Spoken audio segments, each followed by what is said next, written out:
सो आज हम लोग को पढ़ना था प्लेस ऑफ सप्लाई में आगे का टॉपिक। प्लेस ऑफ सप्लाई में देखिए क्या चीज़ पढ़ना है। Place of supply of goods already हम लोग ने कवर कर लिया था नोट्स में, अगर हम लोग देखें। जल्दी से मैं रिकैप कर दे रहा हूँ, ठीक है। Place of supply of goods में हम लोगों ने कई पॉइंट्स पढ़े थे। अगर सप्लाई में इन्वॉल्व होता है मूवमेंट, तो फाइनल डिलीवरी जहाँ होगी उसे हम प्लेस ऑफ सप्लाई मानेंगे। फिर हम लोगों ने पढ़ा था क्या, अगर मूवमेंट अगर हो रहा है थर्ड पार्टी के डायरेक्शन में, तो थर्ड पार्टी जो डायरेक्शन दे रहा है उसके प्लेस को प्लेस ऑफ सप्लाई माना जाएगा। फिर अगर मूवमेंट नहीं हो रहा है तो सप्लायर के ही प्लेस को प्लेस ऑफ डिलीवरी मान लेंगे, that means place of supply मान लेंगे। अगर कोई असेंबलिंग इंस्टॉलेशन है तो असेंबलिंग इंस्टॉलेशन के केस में क्या होगा, जहाँ पे भी वो मशीन इंस्टॉल हो रही है, असेंबल हो रही है, उसी को हम लोग प्लेस ऑफ सप्लाई मान लेंगे। Where the goods are supplied on board और vehicle just like vessel, aircraft, train में, तो जहाँ पे भी बोर्डिंग प्लेस होगा, जहाँ पे वो गुड्स बोर्ड किया गया, उसी को हम लोग प्लेस ऑफ सप्लाई मान लेंगे।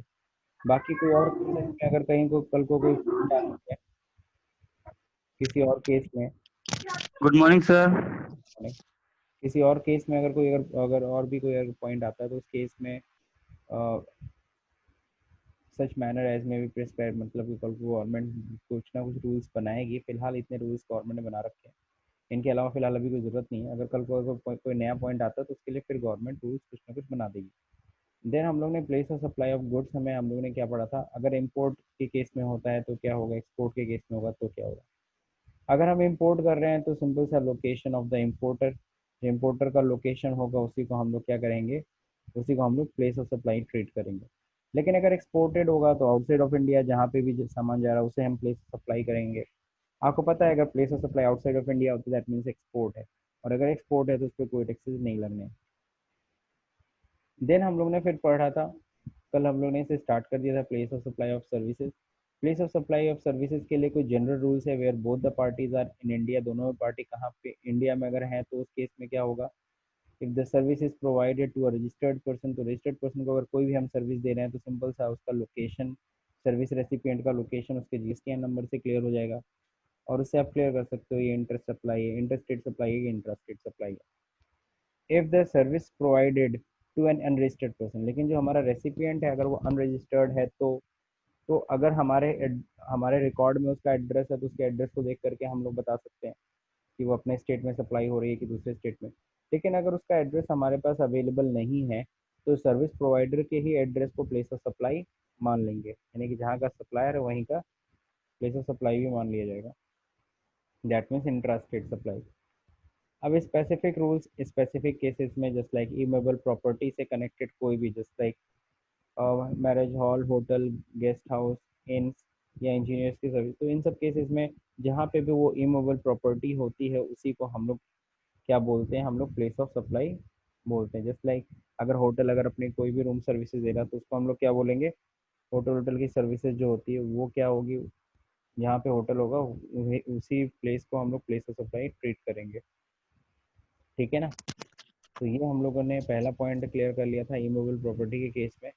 कल हम लोग ने इसको ऑलरेडी अच्छे से लर्न किया था। Restaurant and catering services, personal grooming, fitness, beauty treatment, health services including cosmetic and plastic surgery, location where services are actually perform, जहाँ पे वो सर्विसेज हम परफॉर्म कर रहे हैं, जहाँ पे वो सर्विसेज परफॉर्म करने का क्या मतलब है एग्जैक्टली हम लोग ये जो कैटरिंग सर्विसेज है ये सब जहाँ पे भी हम लोग दे रहे हैं, हेल्थ या फिटनेस या ब्यूटी ट्रीटमेंट की सर्विसेज या हेल्थ सर्विस हम जहाँ पे भी जाके दे रहे हैं, ठीक है ना, जहाँ पे एग्जैक्टली वो सर्विसेज परफॉर्म की जाएगी उसी को हम लोग क्या बोलेंगे, उसी को हम लोग प्लेस ऑफ सप्लाई बोलेंगे। Now next, training and performance appraisal to registered person to an unregistered person, ये हम लोग ने कल डिस्कस कर लिया था। रजिस्टर्ड पर्सन है तो लोकेशन ऑफ सच पर्सन, और अनरजिस्टर्ड है तो location where services are actually performed. Same चीज़ कल्चरल एंड आर्टिस्टिक, यानी कि जो इवेंट मैनेजमेंट प्रोग्राम वाले होते हैं ना, जो इवेंट मैनेज करते हैं, cultural, artistic, sportic, scientific, educational, entertainment events और अम्यूजमेंट पार्क, तो उसमें भी वही सेम केस है जो हम लोगों ने ट्रेनिंग एंड अप्रेजल में पढ़ा था। अगर रजिस्टर्ड पर्सन है तो लोकेशन ऑफ सच पर्सन, और अनरजिस्टर्ड पर्सन है तो place where event is actually held. Now transportation of goods including by mail और कुरियर, तो अगर कोई ट्रांसपोर्टेशन ऑफ गुड्स है उस केस में क्या होगा, चाहे मेल हो चाहे कुरियर हो, तो उसमें भी रजिस्टर्ड पर्सन में तो location of such person, unregistered है तो जहाँ पर भी उस कुरियर वाले को गुड्स हैंड ओवर किया गया है, उसी प्लेस को हम लोग प्लेस ऑफ सप्लाई मानेंगे। हैंडेड ओवर मतलब ये मत सोचिएगा कि जिसको हम दे रहे हैं, हम उसकी बात करेंगे जो भिजवा रहे हैं। अगर कोई सामान भिजवा रहे हो गोरखपुर से, तो तुमने गोरखपुर में उस कुरियर वाले को दिया ना पहुंचाने के लिए, तो तुमने जो गोरखपुर में दिया, तो Gorakhpur is a place of supply. Passenger transportation, passenger transportation के केस में क्या होगा, रजिस्टर्ड पर्सन है तो location of such person, sorry transportation of goods, transportation of goods और ट्रांसपोर्टेशन ऑफ पैसेंजर ये दोनों अलग अलग चीज़ें हैं। अगर हम गुड्स का ट्रांसपोर्टेशन करा रहे हैं तो रजिस्टर्ड के केस में क्या होगा, रजिस्टर्ड के केस में क्या, रजिस्टर्ड के केस में ऑलरेडी हम लोग पढ़ चुके हैं। अब यहाँ पे भी रजिस्टर्ड के केस में location of such person, unregistered के केस में क्या होगा, प्लेस वेयर, जहाँ से वो बंदा चढ़ा है उस ट्रेन में, उस बस में या फिर एरोप्लेन में। नेक्स्ट। सर हाँ बोलो अनीशा। सर ये पैसेंजर ट्रांसपोर्टेशन में रजिस्टर्ड पर्सन का क्या है, मतलब अब पर्सन कोई रजिस्टर्ड थोड़ी होगा। एक बार फिर से बोलना। मैं मतलब बोल रही हूँ अगर कोई मतलब पैसेंजर है और उस पे मतलब क्या ही है ये रजिस्टर्ड पर्सन पे, समझ में नहीं आ रही है सर तो। एक चीज बताओ, बहुत सारी कंपनी को लोग टूर करते हैं कि नहीं करते? हम्म। बहुत सारी कंपनी के लिए टूर करते हैं, जैसे लाइक फॉर एग्जांपल कोई कंपनी का बंदा है, वो कंपनी के काम से इधर उधर जा रहा है, तो जाहिर सी बात है उस केस में क्या होता है, कंपनी बेसिकली क्या करती है, उसका ट्रांसपोर्टेशन का सारा खर्चा बियर करती है। इवेंट टिकट विकेट तो वही करके देती है। और आज के समय में अगर रेलवे का रिजर्वेशन भी करते हो ना, चाहे वो ऑनलाइन करो चाहे ऑफलाइन करो, वहाँ पे एक जगह आता है जीएसटीएन नंबर भरने की, कि अगर तुम कंपनी हो तो अपना जीएसटीएन नंबर भर सको, ताकि अगर तुम उस पर 5% जीएसटी दे रहे हो तो उसकी आईटीसी भी तुम ले सको। ठीक है, यस सर, ठीक है, समझ में आया। समझ में आ गया ना? Yes sir. ठीक है। हाँ अमितेश, अब क्या बोल रहे थे आप? सर वही पूछ रहे थे, मतलब कि मतलब रजिस्टर और अनरजिस्टर में क्या, हाँ क्योंकि पैसेंजर तो मैक्सिमम लोग अनहोनी चढ़ते हैं। हाँ, लेकिन वही होता है ना कंपनी के, आपको पता कंपनी के काम से बहुत से लोग ट्रेवल करते हैं, तो वो कंपनी का खर्चा होता है ना, तो कंपनी अपना जीएसटी नंबर डाल देती है ताकि उसको उसकी आईटीसी मिल सके। और सभी को पता है कि जो भी हम लोग कंपनी बात कर रहे हैं, जो भी हम लोग कंपनीज की बात कर रहे हैं, ये सभी के सभी आईटीसी क्लेम करते हैं, लेकिन हम लोग आईटीसी नहीं क्लेम करते। हम लोग कहीं भी जाना होना हुआ तो उस केस में हम लोग वहाँ जीएसटी नंबर हमें भरने को कोई दरकार है ही नहीं। Good morning sir. Good morning Vikas. अब देखिए यहाँ पे दे रखा है क्या, supply of services on board a conveyance vehicle vessel train aircraft. अगर कोई भी सप्लाई ऑफ सर्विसेज है ना, हम लोग किस पे ले रहे हैं, हम लोग अगर व्हीकल में कोई सर्विसेज ले रखे हैं, तो इसमें first point of departure of that journey, ठीक है ना, जहाँ से आप डिपार्ट कर रहे हो वहीं से सप्लाई मान लिया जाए। टेली कम्युनिकेशन सर्विसेज भी हम लोगों ने कल स्टडी कर लिया था। अगर टेली कम्युनिकेशन सर्विसेज में क्या ठीक किया था कि भाई अगर फिक्स लाइन कनेक्शन है, इंटरनेट बेस लाइन कनेक्शन है, केबल और डिश एंटीना अगर आपके लगा रखा है आपके यहाँ, तो जहाँ पे भी इंस्टॉल किया उसी को हम लोग प्लेस ऑफ सप्लाई मानते हैं। पोस्ट पेड अगर बिल है तो इस केस में उसका एड्रेस उनके पास रहता ही रिकॉर्ड में। विकास म्यूट कर लिया करो तुम लोग, सही में आवाज आती है, शोर होता है। अब देखिए यहाँ पे पोस्ट पेड मोबाइल और इंटरनेट के केस में जो भी आपका पोस्ट पेड में जो भी आपका एड्रेस होगा उसी को प्लेस ऑफ सप्लाई मानेंगे। प्रीपेड मोबाइल है, इंटरनेट है, तो जहाँ पे भी रिचार्ज करोगे उसी को प्लेस ऑफ सप्लाई मानेंगे। और अगर रिचार्ज अपने ई वॉलेट से किए तो ई वॉलेट का जो सब एड्रेस होगा उसी को, ई वॉलेट में आपने एड्रेस जरूर मेंशन किया होगा, बिना वहाँ एड्रेस मेंशन किए हुआ बढ़ने नहीं देता आपको, आगे ई वॉलेट आपका क्रिएट नहीं होगा। तो जो भी एड्रेस आपके ई वॉलेट में होगा उसी को प्लेस ऑफ सप्लाई मानेंगे। तो ये तो कंप्लीट हो गया टेली कम्युनिकेशन सर्विसेज के केस में। अब यहाँ पे आगे हम लोग को पढ़ना है banking and other financial services.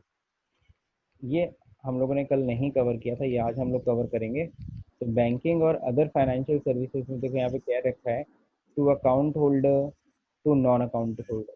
देखो बहुत सारे बैंक ऐसी सर्विसेज भी देते हैं, अपने अकाउंट होल्डर को मैक्सिमम सर्विसेज देते हैं। सभी को पता है कि मैक्सिमम सर्विसेज जो बैंक देता है वो किसको देता है, अपने अकाउंट होल्डर्स को देता है। लेकिन कुछ ऐसी सर्विसेज भी होती हैं जो बैंक वाला नॉन अकाउंट होल्डर्स को भी देता है, जैसे डिमांड ड्राफ्ट। डीडी कोई भी बनवा सकता है किसी भी बैंक में। हालांकि इसके लिए भी एक नया रूल बन चुका है, मतलब एक तरीके से बैंकों ने कह दिया नहीं हमारे अकाउंट होल्डर होंगे हम नहीं का डीडी बनाएंगे, लेकिन कई ऐसे केस होते हैं जहाँ पे नॉन अकाउंट होल्डर की डीडी बैंक बना देती है। तो जब क्या है, अकाउंट होल्डर की अगर डी डिमांड ड्राफ्ट कोई आता है अकाउंट होल्डर, तो वो जब डिमांड ड्राफ्ट बनाता है तो उसके पास तो बैंक के पास तो उसका एड्रेस है ही है, location of the recipient of services as recorded in the of the provider, है ना, location of the supplier of service. और अगर ये दूसरे वाले केस में है क्या, नॉन अकाउंट होल्डर है, तो मान लो जम्मू का बंदा है, जम्मू, वो बंदा यूपी में आके घूम रहा था, उसको कोई फॉर्म भरना था, उसने अपनी डिमांड ड्राफ्ट बनाई, तो डीडी अगर बनाई उसने यहाँ पे किसी भी बैंक से जहाँ पे उसका खाता नहीं है, तो उस केस में प्लेस ऑफ सप्लाई क्या होगी, तो जहाँ का भी वो बैंक होगा उसी को प्लेस ऑफ सप्लाई मान लिया जाएगा, नहीं कि जहाँ का सप्लायर है, सप्लायर ऑफ सर्विस को ही हम लोग प्लेस ऑफ सप्लाई मान लेते हैं। तो ये भी आसानी ही है, इसमें भी कोई बहुत ज़्यादा टेक्निकल पॉइंट नहीं है। अगर कोई इंश्योरेंस सर्विसेज है, सबको पता है इंश्योरेंस सर्विसेज दी जाती है, तो इंश्योरेंस सर्विसेज के केस में क्या होगा, अगर इंश्योरेंस सर सर्विसेज, डीडी से क्या फायदा रहता है? क्या चीज़, डीडी से क्या फायदा रहता है इसको बनवाने से? बहुत सारे ऐसे पेमेंट्स होते हैं जहाँ पे डीडी से पैसा लेते हैं सामने वाला। अगर तुम कार खरीदने जाओगे, फॉर एग्जांपल तुम कार ही, या बहुत सारे ऐसे फॉर्म्स होते हैं या स्कूल की फीस होती है जो डीडी से जमा की होती है आज भी, तो वो डीडी जाके तुम्हें बनवाना पड़ता है, कहाँ से, बैंक से। दूसरा नंबर, तुम कार और खरीदने जाओगे या समथिंग खरीदने जाओगे, तो उस केस में चेक बुक नहीं ना देते हैं, क्योंकि चेक पता नहीं बाउंस हो जाए, और अगर चेक लेते भी हैं तो वो कहते हैं ठीक है हमको आपको चाबी तभी देंगे जब ये चेक क्लियर हो जाएगा। ऐसे केस में सबसे सेफ तरीका है आप डीडी करा दीजिए, डीडी को एकदम एज अ कैश की तरह ट्रीट करते हैं। तो जैसे ही आप डीडी बनाओगे, ठीक है, अगर आपने डीडी बनाया है तो वो डीडी तुरंत लेते हैं और तुरंत आपको कार दे देंगे, क्योंकि डीडी का मतलब क्या होता है कि जब हम बैंक को उतना पैसा देते हैं तब जाकर के बैंक हमें उतने की डीडी बना के देती है, ठीक है। हेलो। हाँ समझ में आ गया। हेलो साहब, अब बोलिए अनूप। कह रहे थे सर कि ये डीडी की जो फैसिलिटी होती है ये कोई भी व्यक्ति ले सकता है। जी हाँ, जी हाँ, जी हाँ। अभी तो कई बैंकों ने रिस्ट्रिक्ट कर दिया कि हम अब सिर्फ अपने ही अकाउंट होल्डर्स के लिए डीडी बनाएंगे। पहले वो भीड़ बहुत ज़्यादा हो जाती थी ना, भीड़ को कम करने के हम लिए। लोग बनवाने गए थे, बिना अकाउंट का तो नहीं बनाया। वही है, लेकिन यूनिवर्सिटी में लगता है ना सर डीडी की फीस? बहुत नहीं, वहाँ कैश भी जमा होता है, ऐसा नहीं है, लेकिन बहुत से ऐसे, नहीं सर, जैसे लॉ के स्टूडेंट हैं कुछ मेरे फ्रेंड्स हैं, अब उनको मतलब डीडी से पैसा जमा आपके करना पड़ा था डिस्टेंस पैसा। लर्निंग होता है ना, जहाँ पे आप प्रीमाइसेस तक नहीं पहुँच पाते हो समथिंग, तो वहाँ डीडी से आप फीस जमा करते हो, ठीक है।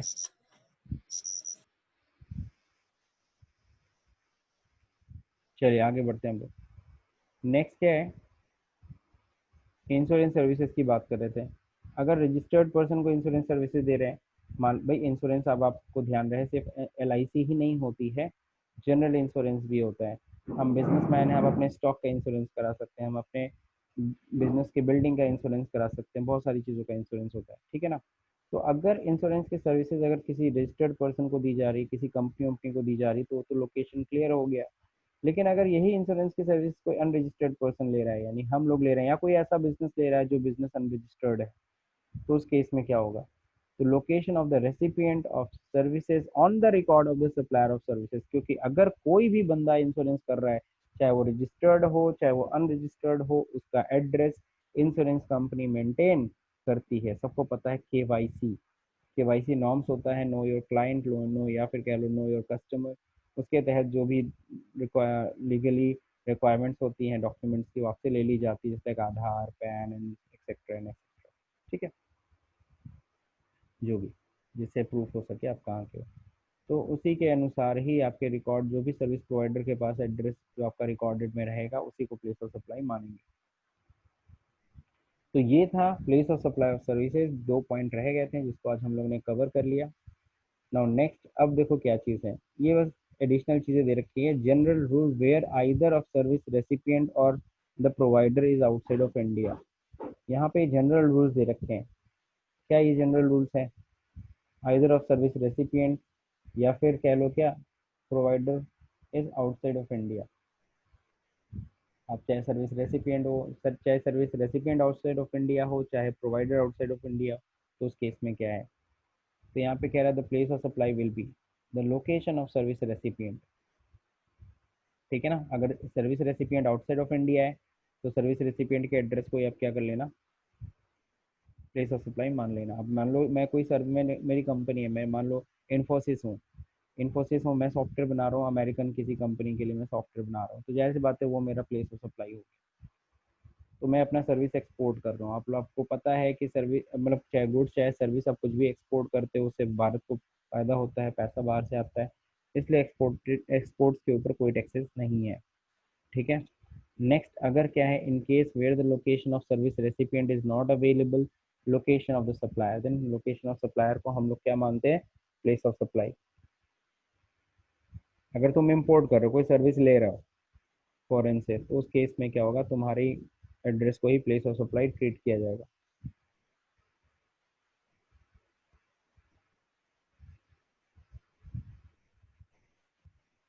यहाँ पे थे हम लोग। अब सिंपल सी चीज़ है, अब यहाँ पे है क्या आगे का पॉइंट, ये यहाँ पे इन्होंने क्या कर रखा है, यहाँ पे इन्होंने inter state supply of goods की डेफिनेशन दी है जो ऑलरेडी हम लोग पढ़ रखे हैं। ठीक है ना, domestic supply, international supply. Domestic supply में कह रखा है location of supplier and place of supply are in two different state, तो ये हम लोग ऑलरेडी स्टार्टिंग में ही पढ़ लिए, two different state. Domestic supply में क्या होनी चाहिए, अच्छा डोमेस्टिक इंडिया के अंदर अगर सप्लाई हो रही है और टू डिफरेंट स्टेट में हो रही है तो हेलो इंटर। सर। हाँ बोलो सूरज। सर कह रहे हैं सर वीडियो सर भेज दीजिएगा, मेरा सर चार्ज नहीं है सर, अभी डिस्चार्ज हो जाएगा, फोन ऑफ हो जाएगा। नहीं भेजेंगे, क्या कर लोगे, ठीक है। ऐसा मत बोलिए सर। तुमको तो पता है बेवकूफ, जब हर दिन भेजते तो कहा फालतू पिंच करते रहे, नहीं सर, मेरे फोन दिन तो भेज, ठीक है ना, जाओ बाबू। सर मेरा भी वही है, अभी पढ़ने के बाद से स्विच ऑफ हो जाएगा। हाँ तो रात भर बेटा उस पे अगर देखो नहीं सर, देखोगे, है ना, मेरा तो सर पियाओगे। रात मेरे रात भर यहाँ पबजी खेलेंगे तो क्या पे होगा? नहीं सर, नहीं सर, पबजी लाइट खेलना। खराब लाइट खराब हो गया है इधर। हाँ सर लाइट दे ही नहीं रहा। एक तो लाइट नहीं आ रही है क्या, अच्छा नहीं नहीं सर, सर, लाइट खराब हो गई है पूरा। तो मेरे यहाँ हैंडल से ही खराब हो गया है। कितने दिन से लाइट नहीं है? कल से सर। हाँ, कल से लाइट नहीं है। तो ठीक है, तुम्हारी बात लगती है। सर पूरा हैंडल ही जल गया है। अच्छा चलो, कंप्लेन वम्प्लेन करो, सही कराओ जाओ, ठीक है ना, मैं भेज दूंगा मैं वीडियो में, ठीक है ना, वीडियो का मैं पर डे का मैं भेज रहा हूँ। ओके, ठीक है तो सर। इंटरस्टेट सप्लाई में इंटरनेशनल सप्लाई भी दे रखा है, goods imported into the territory of India, चाहे हम गुड्स इंपोर्ट कर रहे हो till they cross the custom frontier of India. खैर वापस आते हैं, inter state supply of services, यहाँ पे inter state supply of goods बता रहा था, ये inter state supply of services के लिए सेम चीज़ है, to different state imported territory of India. ठीक है ना, इंटर स्टेट सप्लाई को भी ऊपर डिफाइन किया है, ये नीचे हो गया ना,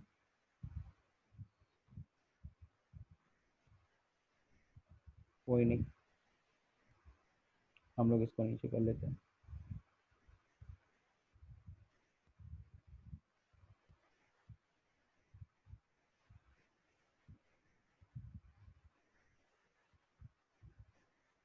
तो intra state supply of goods क्या होता है, सिंपल सी चीज़ है, यहाँ पे दे रखा है कि लोकेशन, जहाँ पे भी क्या होगा, location of supplier and the place of supplier is same state, तो उसको हम लोग intra state supply of goods या सर्विसेज कहते हैं। खैर ये कंप्लीट हो गया हम लोग का ये टॉपिक,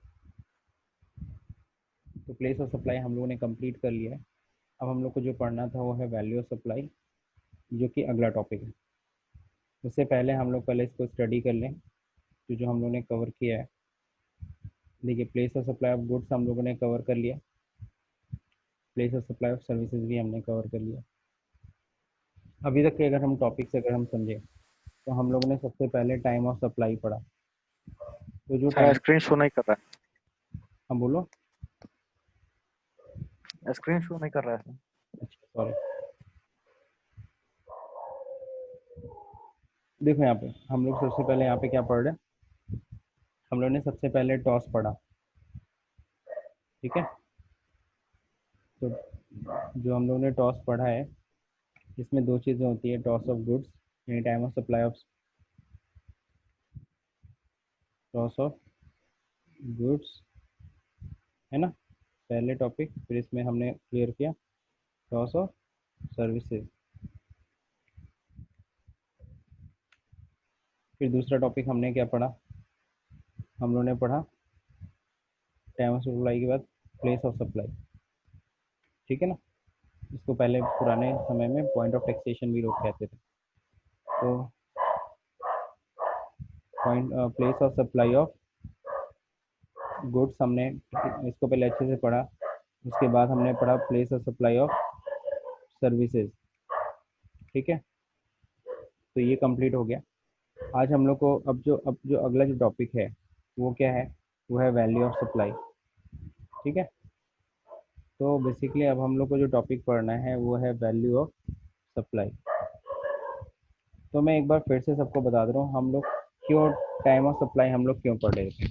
तो टाइम ऑफ सप्लाई हम लोग इसलिए पढ़ रहे थे ताकि हमें ये क्लियर हो सके कि जो टाइम है यानी कि जो सप्लाई का जो टाइम हो रहा है, जो टैक्सेबिलिटी हो रही है या फिर जो उसकी टैक्स लायबिलिटी हमें पे करनी है वो कब पे करनी है। अगर वो जनवरी का है तो उसका टैक्स फरवरी में जाएगा, सबको पता है। फेब का है तो मार्च में जाएगा।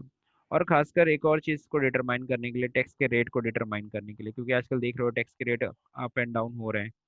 तो अप्रैल में जैसे कि मोबाइल का रेट बढ़ा दिया गया, तो कोई सप्लाई अगर होती है ना, तो कई बार हम लोग क्या होता है कि हमें तो यार सप्लाई लेनी है अप्रैल में। जैसे एक छोटा सा एग्जांपल बताता हूँ, मोबाइल के ऊपर 12% से बढ़ा के कितना कर दिया गया अप्रैल में, 18%, ठीक है ना। इस वजह से भी हम लोग को टाइम ऑफ सप्लाई पढ़ना पड़ता था कि जैसे कि अप्रैल से 1 अप्रैल से ये बढ़ रहा है। तो कई बार क्या होता है, कई डीलर्स सोचते हैं यार कि अब हम लोग क्या करें, मार्च में सारा परचेजिंग कर लें। तो सर आपकी वॉइस बहुत स्लो आ रही है। हाँ, मार्च में पूरा डिलीवरी हो नहीं सकता, मार्च में पूरी डिलीवरी कर नहीं सकता सप्लायर। तो वो कहता करता क्या है, मार्च में क्या करता है, बिल बना के देता है कि ठीक है चलो आप पेमेंट कर दो, हम आपको बिल बना के दे रहे हैं, ठीक है ना। या फिर बिल पहले बना देता है, सामान बाद में भिजवाता है। तो उस केस में इस तरह की चीज़ें होती हैं ताकि टैक्सेस क्या देना पड़े, कम देना पड़े। तो इस तरह की चीज़ें होती हैं। तब यहाँ पर क्या होता है, टाइम ऑफ सप्लाई ही आपको डिसाइड करेगा कि उसको सप्लाई कब की मानी जानी चाहिए, मार्च की मानी जानी चाहिए कि अप्रैल की मानी जानी चाहिए। जिसके हिसाब से आप टैक्स का रेट डिटरमाइन कर सकते हैं कि उस पर 12% लगेगा कि 18% लगेगा,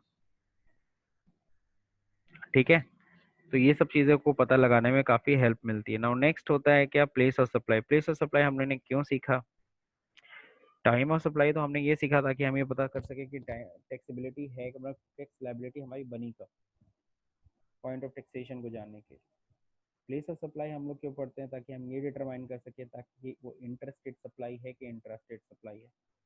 तो इंटर स्टेट सप्लाई है ना, को डिटरमाइन करने के लिए, या फिर कह लो क्या, इंट्रा स्टेट सप्लाई को डिटरमाइन करने के लिए हम लोग क्या करते हैं, हम लोग पढ़ते हैं क्या, पॉइंट प्लेस ऑफ सप्लाई।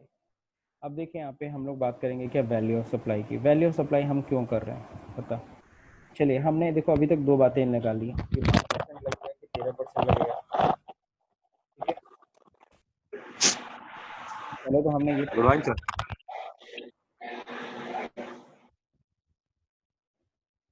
पहले तो हमने ये पता गुड लगा लिया मॉर्निंग। टैक्स का रेट कौन सा लगेगा। हाँ बोलो सर। Good morning sir. पहले तो हमने ये पता लगा लिया कि टैक्स का रेट क्या लग रहा है या फिर उसकी टैक्स लायबिलिटी कब बन रही है। साथ ही साथ हमने ये भी मैंने कब किस महीने की सप्लाई है। दूसरा नंबर हमने ये भी पता लगा लिया कि यार वो इंटर स्टेट है कि इंट्रा स्टेट, उस पर सीजीएसटी काटना है, एसजीएसटी काटना है कि आईजीएसटी काटना है। अब वैल्यू ऑफ सप्लाई पे हम ये डिसाइड करते हैं कि किस वैल्यू पे टैक्स लगेगा, किस वैल्यू के ऊपर हमें वो जो टैक्स का रेट है ना, टैक्स रेट जो हमें एप्लीकेबल करना है या टैक्स अमाउंट हमें निकालना है, वो हमें किस वैल्यू पे निकालना है, ठीक है। तो ये हमें कौन बताता है, ये हमें बताता है वैल्यू ऑफ सप्लाई। तो ये हम लोग को वैल्यू ऑफ सप्लाई में पढ़ना है। अब आप सभी को पता चल गया होगा कि हम लोग इसमें दो चीज़ें पढ़ने वाले हैं, value of supply of goods और क्या पढ़ने वाले हैं, value of supply of services. ठीक है ना, दो चीज़ें होती हैं, तो value of supply of goods and value of supply of services. तो सभी को पता है जो भी वैल्यू होती है वो हम लोग कहाँ मेंशन करते हैं, हम लोग मेंशन करते हैं इनवॉइस में या फिर कह लो बिल में, ठीक है। और उसी जो बिल वैल्यू होती है उसी पे हम लोग जीएसटी काटते हैं। तो अब इसको समझना होगा वैल्यू ऑफ सप्लाई को। चलिए शुरू करते हैं वैल्यू ऑफ सप्लाई। तो वैल्यू ऑफ सप्लाई में देखो क्या दे रखा है, the value of supply of goods and services और बोथ, है ना, shall be the transaction value. यहाँ पे दोनों की बात की है, वैल्यू ऑफ सप्लाई ऑफ चाहे गुड्स की बात कर रहे हो चाहे value of supply of services की बात कर रहे हो, दोनों ही क्या माना जाएगा, shall be the transaction value. यानी कि जो ट्रांजेक्शन वैल्यू होगी उसी को हम लोग क्या मानते हैं, वैल्यू ऑफ सप्लाई मानते हैं। अब सर तो सर ट्रांजेक्शन वैल्यू क्या होती है, ट्रांजेक्शन वैल्यू का मतलब वो वैल्यू जिस वैल्यू पे हम लोग सामने वाले को गुड्स दे रहे हैं। मान लो ये गुड्स है मेरा, ये Jio5 है। अब ये Jio5 में अगर सामने वाले को मैं दे रहा हूँ कितने में, 1200 रुपये में, तो ये 1200 रुपये मेरा क्या हो गया, वैल्यू ऑफ सप्लाई हो गया, यानी यही ट्रांजेक्शन वैल्यू है। और अगर यही मैं दूसरे कस्टमर को मैं 1180 रुपये में दे दे रहा हूँ तो ट्रांजेक्शन वैल्यू 1180 हो गई, तो 1180 is the value of supply. तो कभी किसी कस्टमर को मैं ज़्यादा में बेचता हूँ तो कभी किसी कस्टमर को थोड़ा कम में भी बेचना पड़ जाता है। तो जितने पे भी मैं अपने गुड्स को उसको हैंड ओवर कर रहा हूँ उसी को हम ट्रांजेक्शन वैल्यू कहते हैं, सबको पता है। Now which is the price actually paid और पेबल, जो प्राइस एक्चुअली पेड की गई है या पेमेंट करने वाला है for the set supply of goods और सर्विसेज और both, where the supplier and the recipient of the supply, the supplier and the recipient of the service होना चाहिए, of the service, supplier and the recipient of,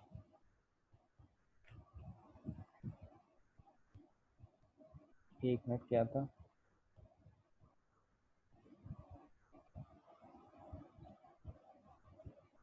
ये हटा दो सीधे सीधे line, where the supplier and the recipient are not related, ये point बहुत important है। देखो ट्रांजेक्शन वैल्यू को हम वैल्यू ऑफ सप्लाई बोलेंगे, गवर्नमेंट साफ साफ कहती है, बिल्कुल सही है, ट्रांजेक्शन वैल्यू को हम वैल्यू ऑफ सप्लाई बोलेंगे, लेकिन ध्यान रहे रेसिपिएंट और सप्लायर आपस में रिलेटेड नहीं होने चाहिए। और एक और बात, price is on sole consideration होना चाहिए। अब इन दोनों का मतलब क्या है, सप्लायर और रेसिपिएंट रिलेटेड नहीं होना चाहिए, इसका मतलब तो लगभग सबको समझ में आ रहा होगा। जैसे रिलेटेड का मतलब हम लोगों ने याद है शेड्यूल 1 में पढ़ा था, रिलेटेड पार्टीज, किसी को ध्यान है, कोई बताएगा? Tata Motors and Tata Steel. बिल्कुल सही, Tata Motors and Tata Steel they are related distinct person, है ना। अब अगर सपोज करो हम बात करते हैं क्या वोडाफोन आइडिया की, तो ये लोग रिलेटेड हैं क्योंकि वोडाफोन ने आइडिया के शेयर्स खरीद लिए, है ना, तो ये सब रिलेटेड हो गए। इसी तरह से और भी बहुत सारे।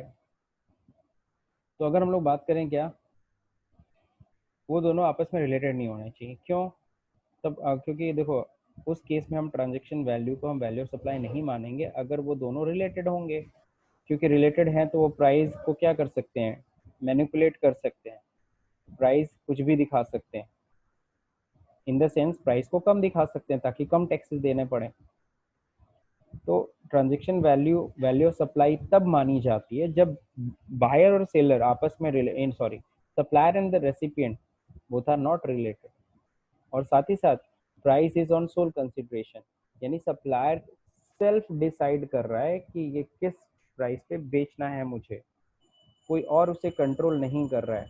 अगर आपके गुड्स की प्राइस कोई थर्ड पार्टी कंट्रोल कर रहा है, यू कैन से गवर्नमेंट या समथिंग, कोई और अथॉरिटीज, अगर वो प्राइस कंट्रोल कर रही है, आप प्राइस डिसाइड नहीं करते, तो ऐसे केस में क्या हो जाएगा, ऐसे केस में भी ट्रांजेक्शन वैल्यू को वैल्यू ऑफ सप्लाई नहीं माना जाता है।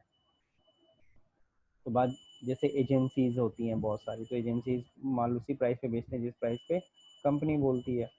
तो ध्यान रखिएगा ट्रांजेक्शन वैल्यू की बात करें, या फिर सब्सिडीज, बहुत सारी चीज़ों पे, जैसे पहले, अब तो खैर बहुत कम हो गए, लेकिन पहले बहुत सारी चीज़ों पे सब्सिडी आती थी, कंपनीज को सब्सिडी मिलती थी गवर्नमेंट की तरफ से। तो वो लोग क्या करते थे, वो प्राइस नहीं कंट्रोल करते थे, प्राइस गवर्नमेंट ही कंट्रोल करती थी। जैसे आपको अगर याद होगा तो ये सिलेंडर विलेंडर की प्राइसेस होती हैं, सब पे कौन कंट्रोलिंग करता था, गवर्नमेंट ही कंट्रोल करती। तो उन सब चीज़ों पे, और पहले डीजल और पेट्रोल पे भी था, अब तो काफ़ी हद तक वहाँ से भी सब्सिडी वब्सिडी हटा दिया गया, तो मार्केट रेट है। अब जो देखो यहाँ पे ट्रांजेक्शन वैल्यू, तो ट्रांजेक्शन वैल्यू की हम लोग बात कर रहे थे। ट्रांजेक्शन वैल्यू को वैल्यू ऑफ सप्लाई हम तभी मानेंगे जब रेसिपिएंट और सप्लायर रिलेटेड ना हो। दूसरा पॉइंट, प्राइस मतलब डिपेंड करती है, प्राइस इज सोल कंसिडरेशन, यानी जो सप्लायर है वो खुद डिसाइड करता है प्राइस, कोई थर्ड पार्टी नहीं कंट्रोल करती है। ये डेफिनेशन समझ में आया कि नहीं आया? कोई अगर क्वेश्चन इसमें है तो पूछ लीजिए।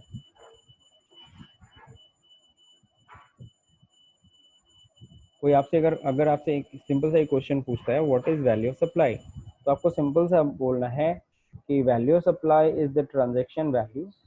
वैल्यू ऑफ सप्लाई होता क्या है? Value of supply basically the transaction value is the value of supply, but two conditions should be completed. The buyer and supply, that means a supplier and the recipient are not related, and the second condition is price is the sole consideration. ठीक है, then transaction value will be treated as the value of supply. हाँ सुरभि बोलो। Sir तो इस case में कौन सी transaction value होगी, मतलब किस पे टैक्स लगेगा? थोड़ा सा क्लियर नहीं आ रही है सुरभि वॉइस। हेलो किसी को सुनाई दिया तो पूछ लो, बोल दो। सर इस केस में फिर ट्रांजेक्शन वैल्यू क्या होगी, मतलब हम किस पे टैक्स लगाएंगे? अच्छा, अगर वो रिलेटेड हो तो ये तुम पूछना चाह रही हो? यस सर, दोनों कंडीशन अगर सिंपल सी होगा चीज़ है, तो। अगर दो लोग रिलेटेड है और वो लोग अगर कोई ट्रांजैक्शन वैल्यू शो कर रहे हैं तो ट्रांजैक्शन वैल्यू फॉल्स हो सकती है। इसीलिए जीएसटी डिपार्टमेंट कहता है हम मार्केट वैल्यू चेक करेंगे।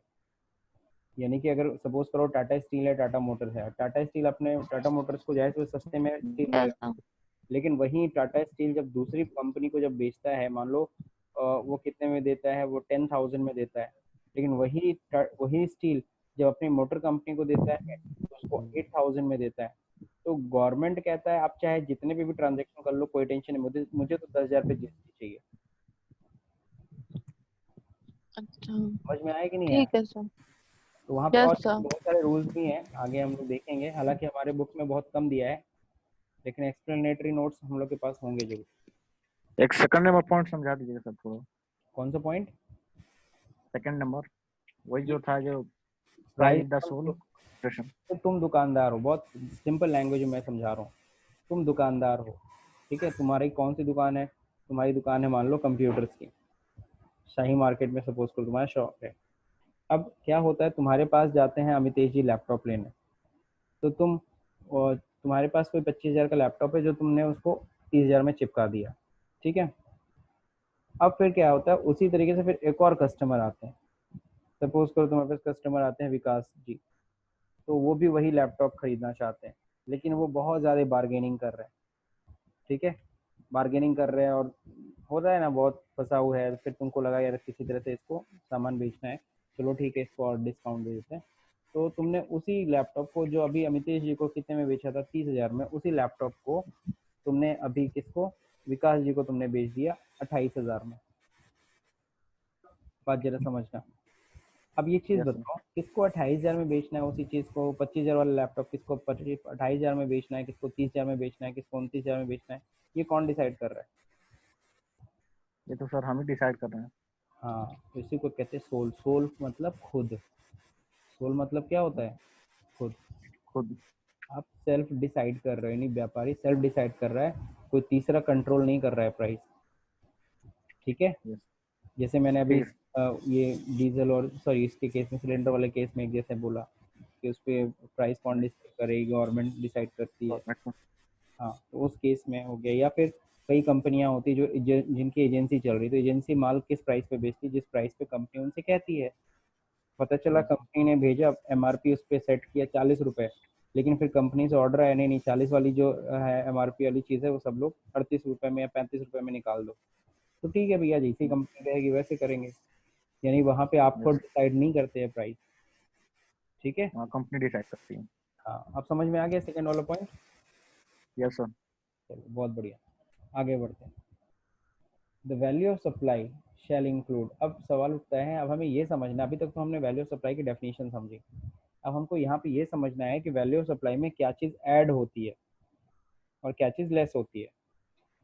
तो इंक्लूड और लेस, लेस में आपको पता है क्या लेस होने वाला होगा, डिस्काउंट।